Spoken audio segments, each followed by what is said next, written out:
Hello' everyone crafting and food recipe চেনেললৈ আপোনালোকক স্বাগতম জনাইছোঁ। আজি মই আপোনালোকৰ বাবে লৈ আহিছোঁ নানখাটা। আজি মই নানখাটা ৰেচিপি বনাম আৰু মই বেচন দি আজি নানখাটা বনাম। আনকালে মই বনাম ময়দা দি। আজি মই নানখাটা বনাব লৈছোঁ আৰু তাকে মই আপোনালোকক দেখুৱাব বিচাৰিছোঁ মোৰ মেজাৰমেণ্টটো মই কেনেধৰণে লওঁ। মই তাৰমানে এটা কাপৰ জোখত তাৰমানে মই প্ৰত্যেকটো বস্তু লওঁ আৰু সেই কাপৰ জোখত মই তাৰমানে এতিয়া বেচন লৈছোঁ 2 কাপ আৰু 1 কাপ মই ইয়াত দিম ময়দা। আপোনালোকে ময়দা বদলি আটাও দিব পাৰে। এই ধৰণে মই বেচন লৈছোঁ 2 কাপ ভৰ্তিকৈ আৰু মই 1 কাপ লওঁ ময়দা আৰু এটা কাপত লৈছোঁ মই চেনি আধা কাপ। একেই কাপে হয়, আপোনালোকে দেখিছে চাগে কাপকেইটা তাৰমানে একেই কাপ হয়। সেইকাৰণে মই আধা কাপ চেনি লৈছোঁ আৰু 1 কাপ লৈছোঁ ৰিফাইন। লগতে মই অকণমান তিল তাৰমানে ড্ৰাই ৰোষ্ট কৰি লৈছোঁ আৰু ড্ৰাই ৰোষ্ট কৰাৰ পাছত তিলখিনি আগতে মই ভালকৈ ধুই ল'লোঁ। ধুই পিনে মই ড্ৰাই ৰোষ্ট কৰি লৈছোঁ। আপোনালোকে তিল এড কৰিবও পাৰে বা নকৰিবও পাৰে, একো কথা নাই। অকল তিলটো দিলে আমাৰ নানখাটাখিনি দেখিবলৈ কাৰণে বেছি ধুনীয়া হয়, সেইকাৰণে মই তিল ইয়াত ইউজ কৰিম। এতিয়া মই মিক্সি জাৰ এটা লৈছোঁ আৰু মিক্সি জাৰত মই চেনি আধা কাপ যে লৈছোঁ সেই চেনি আধা কাপ ঢালি দিলোঁ। লগতে মই দি দিলোঁ ৰিফাইনখিনি। আপোনালোকে ৰিফাইনৰ বদলি ঘিউ এড কৰিব পাৰে, কিন্তু মই ঘিউ দি নানখাটা নবনাওঁ।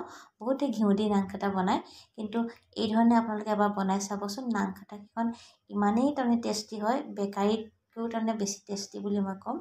আৰু ইয়াত এতিয়া মই দিছোঁ বেকিং পাউডাৰ। বেকিং পাউডাৰটো আপোনালোকে আন্দাজমতে দিব। এই ধৰণে দিব চাওক, সৰু চামুচেৰে তাৰমানে এচামুচ নহয় আধা চামুচ। ইয়াতকৈ বেছি আপোনালোকে নিদিব।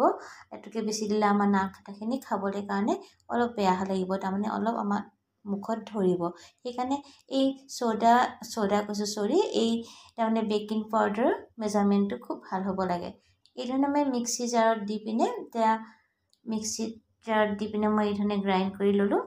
গ্ৰাইণ্ড কৰাৰ কাৰণ হ'ল যে আমাৰ চেনিখিনি তাৰমানে ৰিফাইনৰ লগত একেবাৰে মিলি যাব লাগে, সেইকাৰণে মই মিক্সি জাৰত গ্ৰাইণ্ড কৰি ল'লোঁ। আৰু এতিয়া মই এই বাউলটোত মিক্সাৰখিনি ঢালি দিলোঁ। লগতে দিছোঁ মই এতিয়া বেচন। 2 কাপ বেচন লৈছিলোঁ, সেই 2 কাপ বেচন মই এতিয়া ইয়াত এড কৰি দিলোঁ আৰু মই এতিয়া হাতেৰে ভালকৈ মোহাৰি ল'ম। আৰু এইখিনি হৈছে মোৰ 1 কাপ ময়দা। এই কাপৰ মেজাৰমেণ্টটো আপোনালোকে সদায় মন কৰিব। যিটো কাপেৰে আপোনালোকে ময়দা লয় সেই কাপটোৱে আপোনালোকে বেচনো ল'ব আৰু আপোনালোকে ৰিফাইনো ল'ব আৰু আধা কাপ চেনি। এই ধৰণে মই এতিয়া ভালকৈ মিক্স কৰি ল'লোঁ। দেখিছে আপোনালোকে মোৰ ডোটো অলপ পাতল হৈ আছে, সেইকাৰণে মই ইয়াত এতিয়া 1 কাপ যে ময়দা লৈছিলোঁ সেই ময়দাখিনি মই এতিয়া ইয়াত এড কৰি যাম অলপ অলপকৈ আৰু হাতেৰে ভালদৰে এইদৰে মিক্স কৰি থাকিম। আচল কথা হ'ল নানখাটাকেইখন ভাল হ'বলৈ কাৰণে আমাৰ তাৰমানে মিক্স কৰা কামটো, হাতেৰে মোহৰা কামটো বেছি গুৰুত্বপূৰ্ণ। হাতেৰে আপোনালোকে ভালদৰে যদি এই ধৰণে মিক্স কৰে, মই এতিয়া 2খন হাত লগাই পিনে অলপ ভালদৰে তাতে মোহাৰি আছোঁ। এই ধৰণে আপোনালোকে যদি মিক্স কৰি থাকে তেতিয়াহ'লে নানখাটাকেইখন খাবলৈ কাৰণে বহুতেই টেষ্টি হয় আৰু তাৰমানে একদম বেকাৰীত বনোৱাৰ নিচিনা তাৰমানে ফাটি ফাটি যায় নানখাটাকেইখন। এতিয়া আমাৰ তাৰমানে মিক্স কৰা কামটো হৈ গ'ল, সেইকাৰণে মই এতিয়া ইয়াত এড কৰি দিছোঁ তিল। ক'লা তিলটো মই আপোনালোকক কৈছোঁ আগতে মই ভালকৈ ধুই পিনে মই ড্ৰাই ৰোষ্ট কৰি লৈছোঁ আৰু ড্ৰাই ৰোষ্ট কৰাৰ পাছত এতিয়া মই অলপ তিল ইয়াত দি দিছোঁ আৰু তিল দিয়াৰ পিছত মই আকৌ ভালকৈ মিক্স কৰি দিলোঁ। এই ধৰণে আপোনালোকে এবাৰ ঘৰত বনাই চাব বুলি মই আশা কৰোঁ, কাৰণ আপোনালোকে বনাই চালেহে আপোনালোকে জানিব অতি কম সময়ৰ ভিতৰত আমাৰ নানখাটাখিনি ৰেডি হৈ যায় আৰু খাবলৈ বহুতেই টেষ্টি।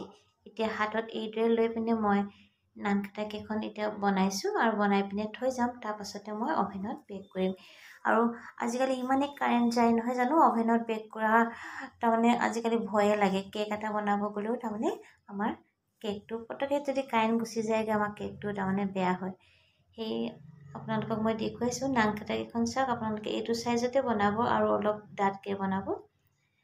মই কৈ আছিলোঁ আপোনালোকক কাৰেণ্টটো গুচি গ'লে আমাৰ কেকটো বেয়া হৈ যায়, সেইকাৰণে প্ৰায়ভাগ মই গেছতে বনাওঁ, কেৰাহীত বা প্ৰেছাৰ কুকাৰ এটাতে বনাওঁ। আৰু নানখাটাও মই তাৰমানে বেছিভাগ প্ৰেছাৰ কুকাৰতে বনাওঁ।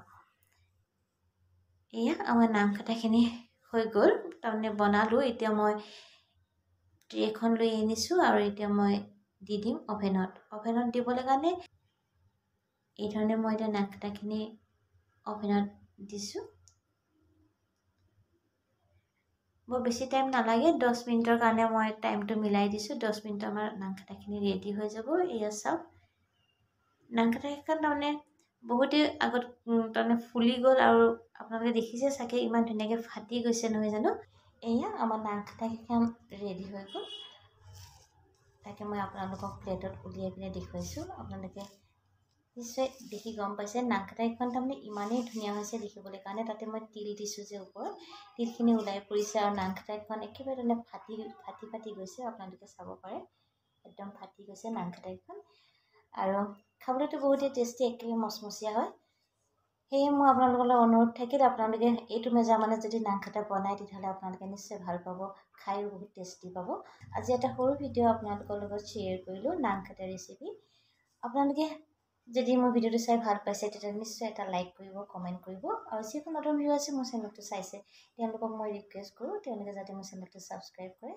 তেতিয়াহ'লে আজি মই আপোনালোকৰ মাজৰ পৰা বিদায় লৈছোঁ আকৌ এটা নতুন ভিডিঅ' নতুন ৰেচিপি লৈ মই আপোনালোকৰ মাজলৈ আহিম নমস্কাৰ